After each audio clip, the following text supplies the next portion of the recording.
All right, welcome back, guys. So today we have a shoulder day, obviously here at MI40. And what else are we doing? We're gonna do some lifestyle shots, I think, afterwards, and get some like behind the scenes content. BTS. BTS? Is that what the kids say? BTS sounds wrong, I don't know why. So shoulder day, lifestyle stuff. I think we're also gonna talk about 3 things that we wish each of us knew before we started competing. And we'll be talking about that later in the video, so stay tuned. And we're gonna get this shoulder day in. All right, guys, so we're gonna start over here on the reverse pec deck. My beautiful girlfriend's gonna show you how to do it. She's gonna have her butt slightly back, her back's gonna be arched, and she's gonna be kind of externally like rotating her pinkies. And I like to have a slight bend in my arms when I do this, and you'll see what I kind of mean here. I'm gonna kind of guide her through it. I would say the key to this is trying to keep your shoulder blades protracted, so like pushed forward, and then focusing on only moving from the rear delt. Looking good. So I'm really trying to keep my shoulders pushed forward. And I'm thinking about moving out with my pinkies versus straight back.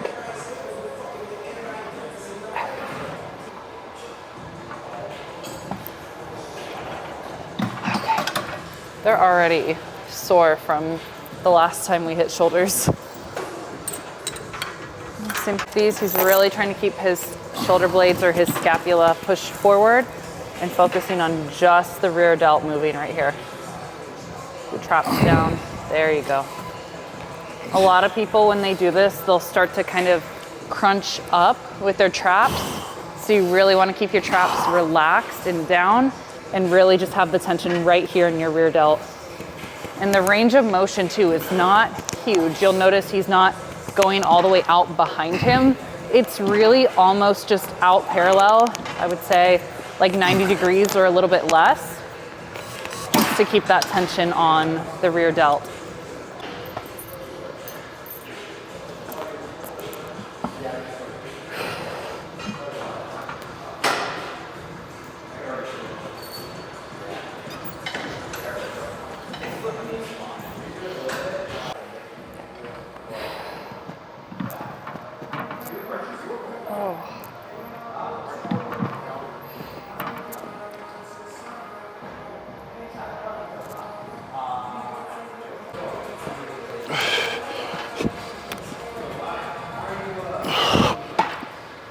Come on. Okay, so we finished up with the rear delts. Like to do those again, just as a warm up, really get the activation going. Just because the rear delt is sometimes a hard muscle to target, so starting with it is really helpful. But we finished that, we did 3 sets there, and now we're gonna move on to probably 2 or 3 sets of a dumbbell shoulder press. These are fun. I hate this bench, but we're gonna use it. You can use a different one. This is the only one she uses. Yeah. I gotta build my strength back on these. Keep that core tight. There you go. A lot of people will start to press really heavy with the dumbbells, and you'll start to like arch back too far and really take your core out of it. So you really would just want to keep your abs tight and your back against the bench and keep the tension in your shoulders, because once you start to like arch too much, it'll go more to your chest rather than your delts. Good. So again, if you're doing it with the right form, lighter weight will feel better most of the time versus pressing super heavy. Okay.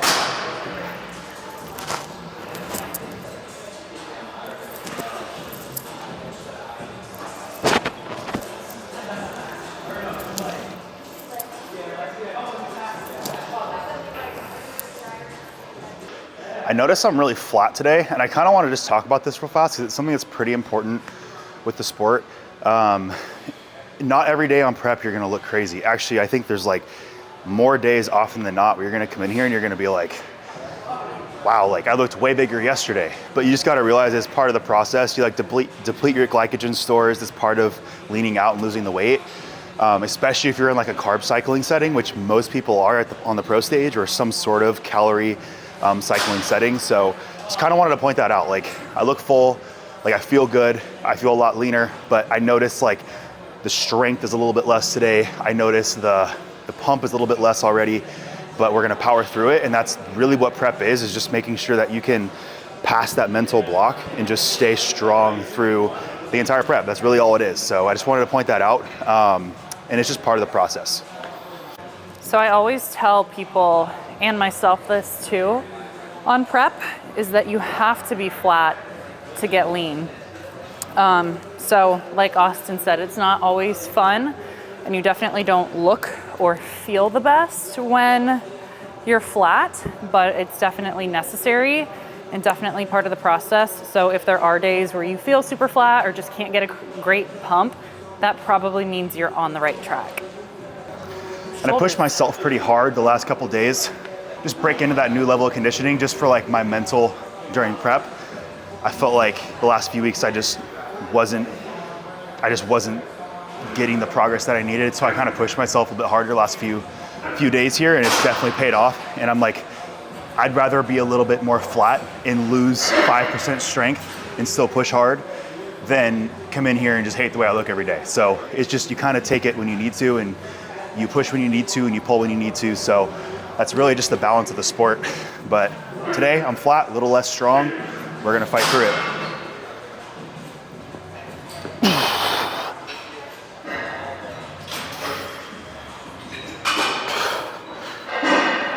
Come on, there you go. Keep that chest up, core tight. There you go, good. Keep that tension. Come on, abs tight, abs tight. Good. That's good. Easy. Like I said, you know, when you're in prep, when the weights that are normally easy for you start to feel really heavy.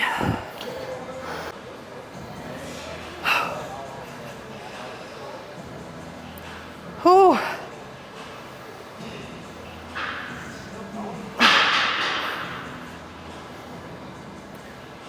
One more.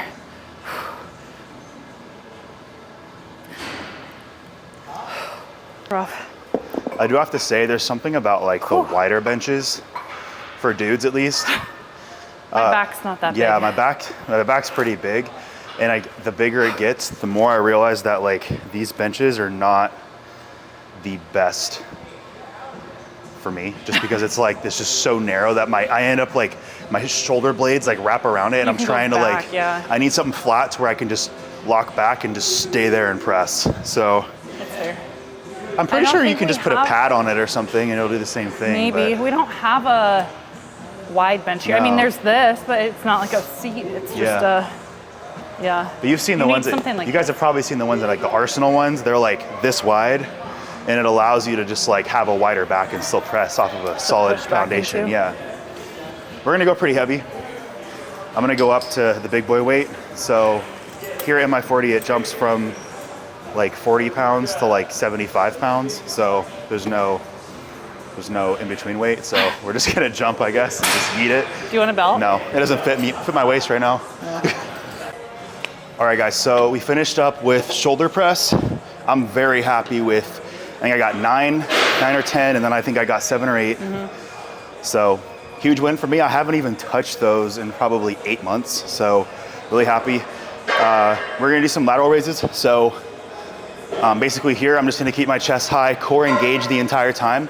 I'm gonna slightly shift my hips back. And for me personally, on this one, I think about trying to hit that front pose.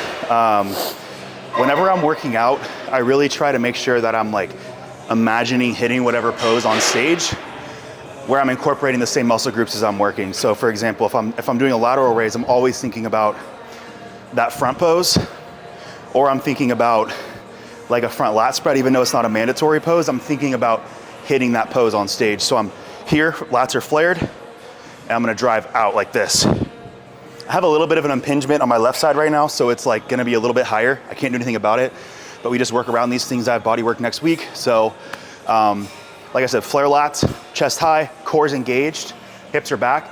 I'm just gonna squeeze. Really keep the tension in the lateral delt here.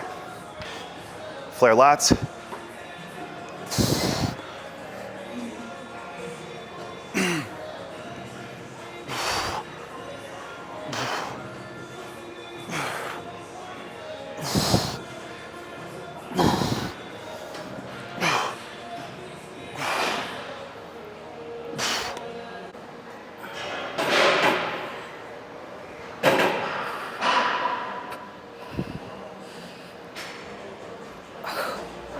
Another trick on these ones specifically is I try not to like stare at myself in the mirror too much and like really like get in my head about like how symmetrical I look, because this is more of like a feeler exercise. So, I mean, if you can look in the mirror and obviously if one arm's like way higher than the other, then like you got to fix something. But if one arm's a little bit higher and one arm's a little bit lower, as long as you're feeling it evenly in both sides to the best of your ability, don't get too tripped up in what you see in the mirror. It's kind of like shoulder press. If I sit there and stare at myself in the mirror, I'm gonna be like, oh, it's not even, it's not even. But in reality, I tore my pec when I was 18, so it's never gonna look symmetrical. So don't beat yourself up about what you see in the mirror.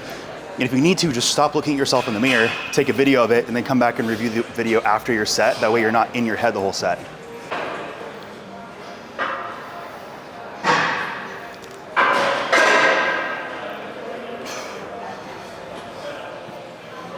Got some little baby shoulder striations coming through.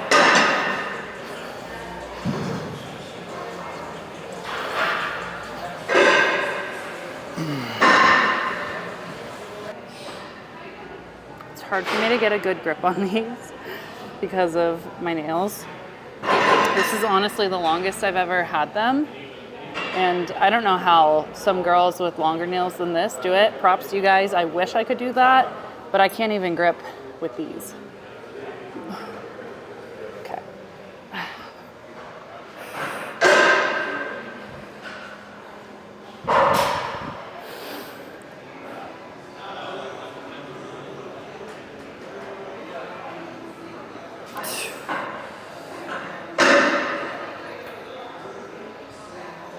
Forward.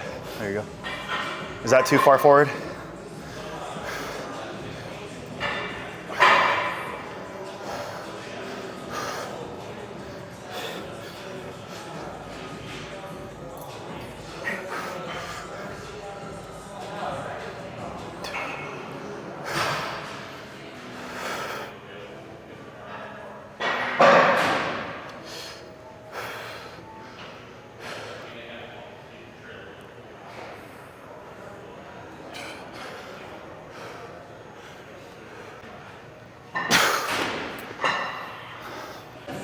So we're gonna do some face pulls. These are Emily's favorite. They've been growing on me a little bit too, but they're just kind of hard for me to feel because I like to try to use my whole back on these for some reason. So just really have to focus on just relaxing, let everything stretch forward, and then just using my rear delt. So we'll work on it. Two different ways to do these too. You can either target more of the rear delt or more rotator cuff. And a lot of times you'll see people pull apart and wide, like above their head, and that's more rotator cuff. What I like to do is pull more towards my clavicles or my collarbone here and just target more of the rear delt. So you can do it either way. I'm trying to target my rear delt versus my rotator cuff, so I'm gonna do it pulling more towards the top of my chest here. If you're trying to hit rotator cuff, again, just pull apart and rotate out. Okay.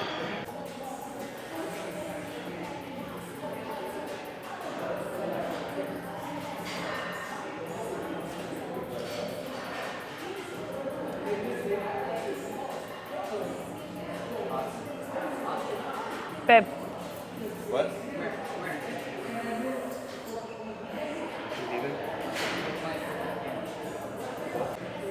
No, but.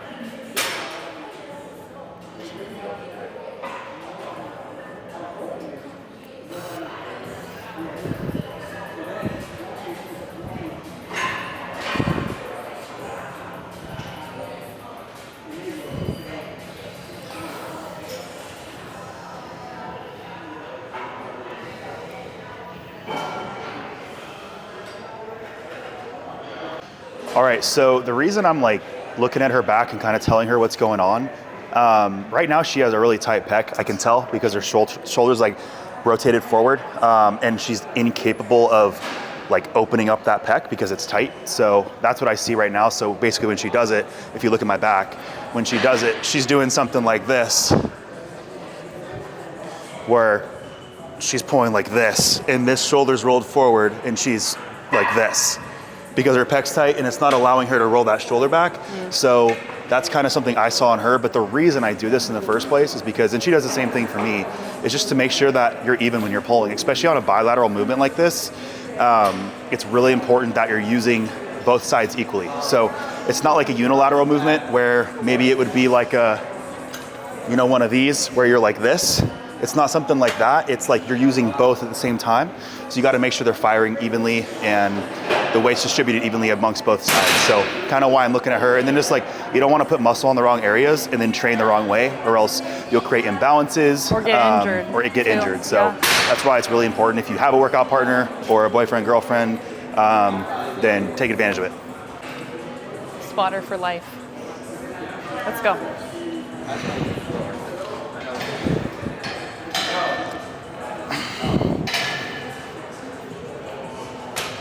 So he's trying to target a little more rotator cuff with the way he's pulling.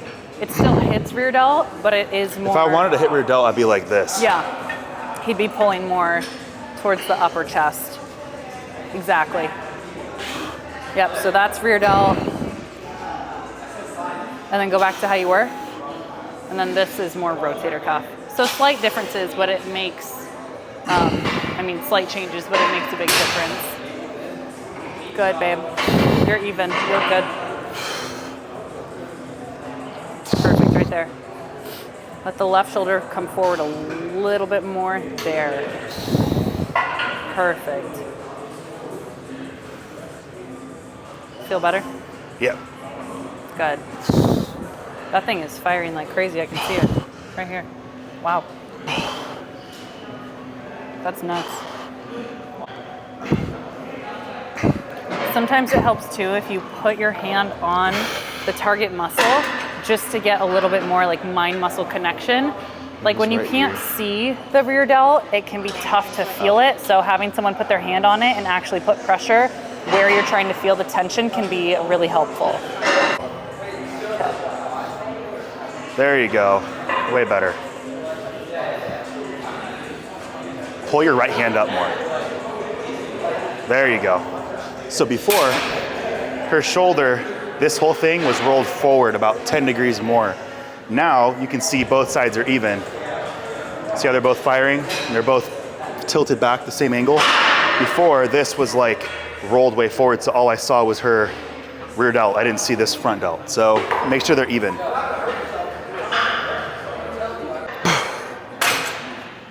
Dang, boy. Ooh. Look at those rear delts. Yeah, they're popping. Now you gotta get a picture, because I get one through the mirror. Oh, that's sick. sick. Yeah, you got a good pump. Watch out, I'm gonna do some right here though.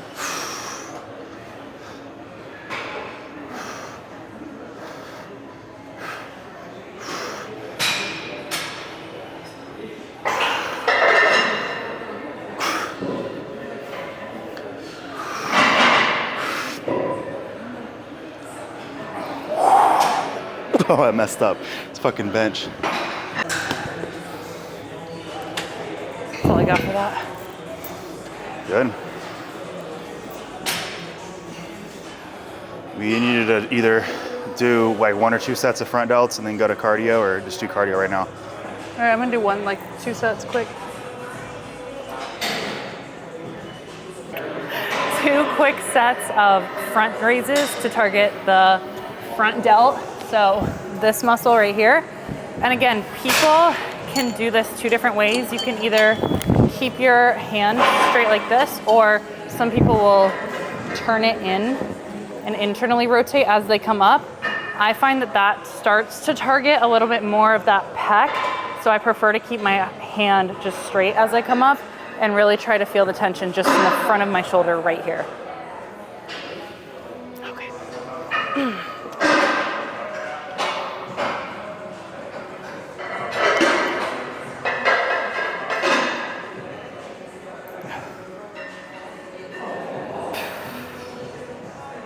All right, guys, so welcome to Armature Works. We're at Armature Works right now. This is basically like the go-to food hall spot in Tampa. So we're here and we're just basically gonna talk to you guys about a few things that we wish we knew before we got into this whole scene, right? The whole bodybuilding scene. Because I feel like it's pretty overwhelming when you look at it from an outsider's perspective, but we kind of want to break it down into a few things that you guys could maybe pick and choose, benefit from, that might help you either make the decision to compete, make it easier to compete and still obviously live your life. And then just kind of just give you outlook on this sport in general and how we kind of balance things, even if you aren't a bodybuilder yourself. So that's kind of the goal here. So a lot of people ask us a few of these questions. So we're gonna go ahead and have my girlfriend start us off with probably her biggest question that she gets.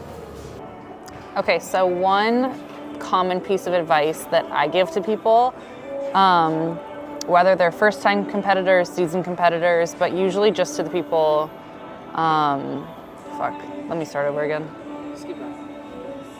So one common piece of advice that I like to give to first-time competitors or new competitors is just be open to the process. Like I said, it's probably your first time following macros or a meal plan, being really consistent with your workouts and just in the gym almost every day, being really on top of how much cardio you're doing and just following all of the steps and just checking off those boxes day to day. So it can be very overwhelming, just trying to be, like I said, on top of everything. So be open to the process, really try to just trust your coach.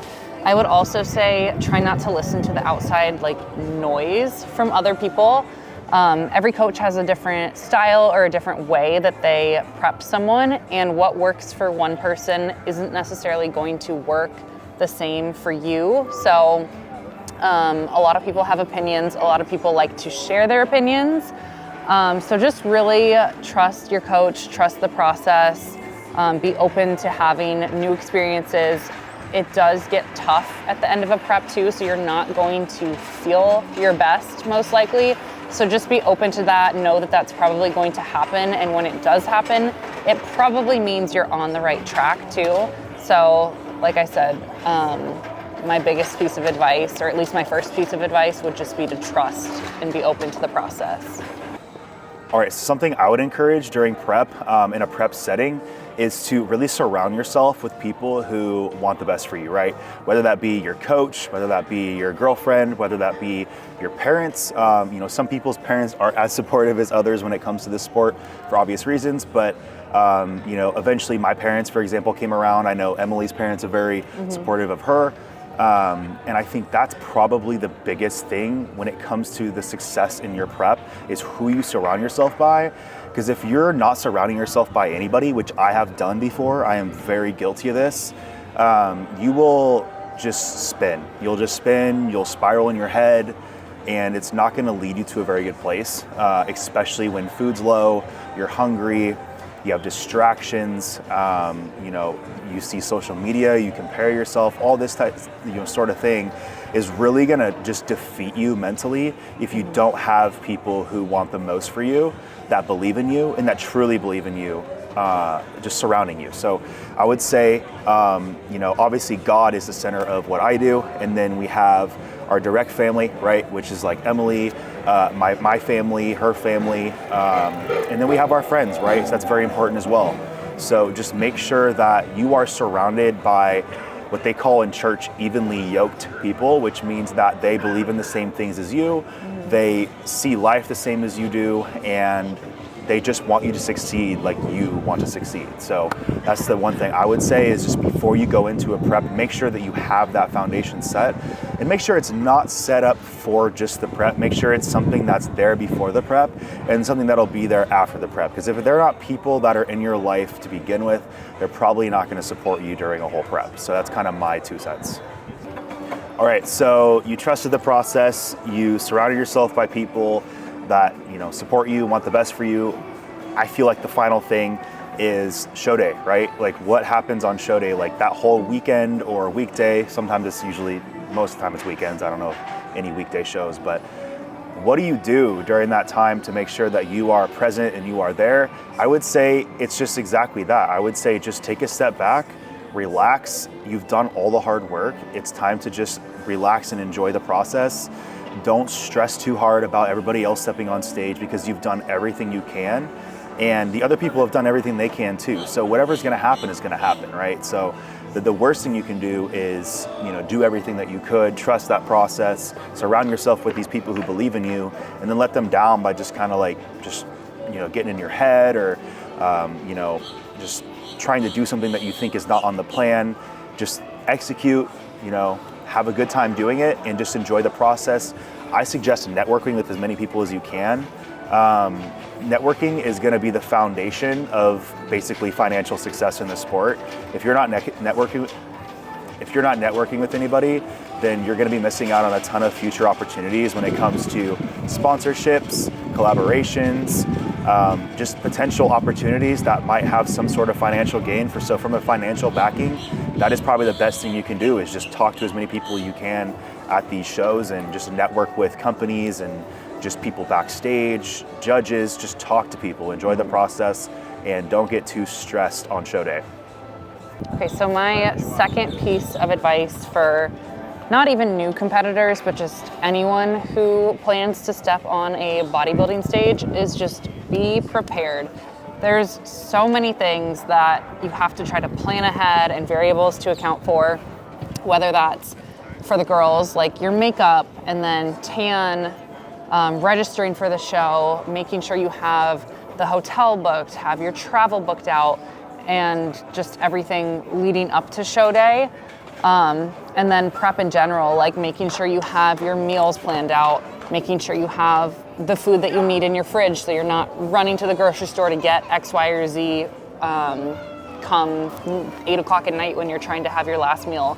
So just in general, planning ahead and trying to make sure you're very prepared is going to be the best thing that you can do for yourself and set yourself up for success in a prep scenario. And there are things that are going to go happen. There's things that are going to go wrong, things that you can't necessarily prepare for.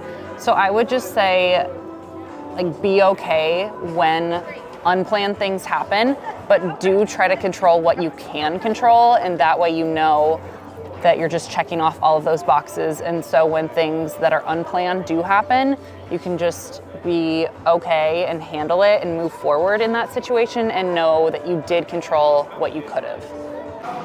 What's up, guys? We're at Sweet Greens. This is like a really good salad place. They have a lot of weird stuff, cool stuff here. It's just healthy, and I really like it. Emily does as well. So I'm gonna basically have a free meal tonight. So I'm gonna get the Harvest Bowl. It's 685 calories, so it's not that bad. The only thing that it really has is just kind of like higher in fat, but I've had a really low fast today, so I'm not worried about it. But that is gonna be my free meal tonight. And I'm probably gonna get a cookie and bread with that. Everything you did okay? Yeah, and then can I get double chicken on that? Thank you.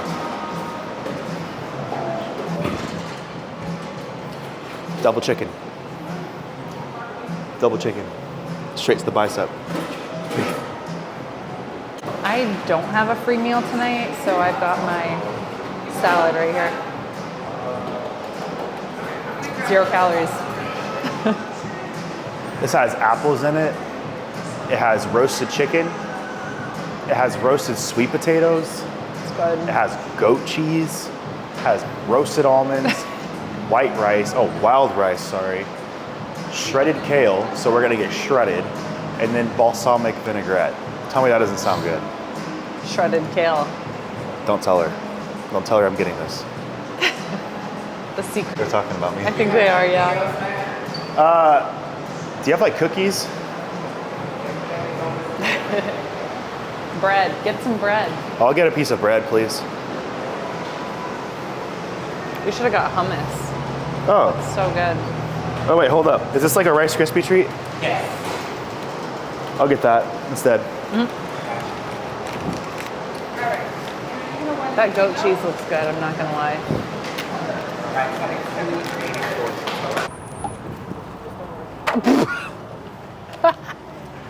Did you get that on video? Yeah, I got goat cheese. That Bah. goat cheese looks fire. Bah. Austin's actually a weirdo.